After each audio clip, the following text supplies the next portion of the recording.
Magandang araw po sa inyong lahat. Ako nga pala si Sinanggote Climax. Nais kong talakayin ang mga maling akala o misconception ng tao tungkol sa ating mga pulis. Ang mga pulis ay madalas na hinusgahan batay sa negatibong balita at maling impormasyon.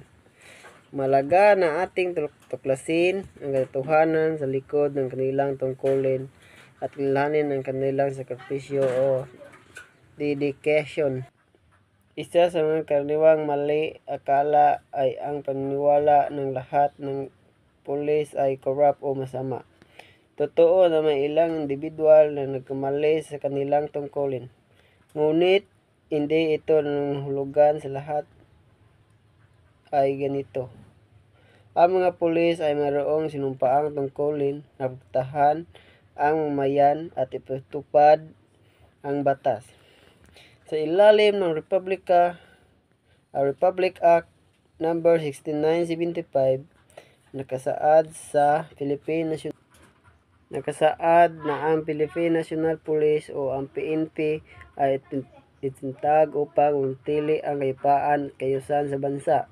Ang RA 6975 ay naglaman ng mga probinsyon na nagbibigay diin sa tungkulin ng PNP na maglingkod at protektahan ang mamayan.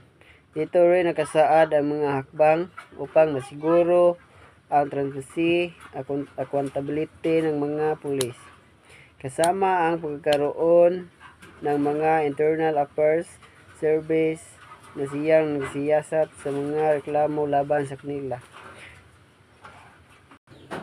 Upang mapatunayan ang kaseryosohan ng PNP sa pagpanatili ng integridad, isang mag-aaral ang sinagawa ng Philippine Public Safety College o PPSC sumuri sa mga reklamo laban sa mga pulis. Ayon sa pag-aaral, natuklasan na isang maliit na porsyento lamang ng kabuuang bilang ng pulis ang nasangkot sa katiwalian.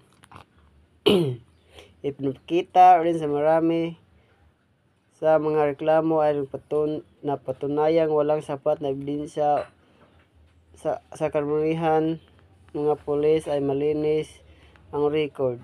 Ang resulta ng pag-aaral na ito ay nagpakita na marami sa ating pulis ay nagtrabaho ng tapat at nindigan para sa katarungan. Sa kabuuan, ang pagkaroon ng bukas na isipan at tamang pag-unawa sa mga pulis ay nakatulong upang mabawasan ang mga negatibong pananaw at masiguro ang kaligtasan ng komunidad. Naway magsilbing aral ito sa atin ang bawat sektor na ating lipunan may mahalagang papel na ginagampanan. Ang pagkaisa at pagtulungan ay susi upang ating makamit ang isang payapa at maunlad na komunidad. Maraming salamat po sa inyong lahat at magandang araw.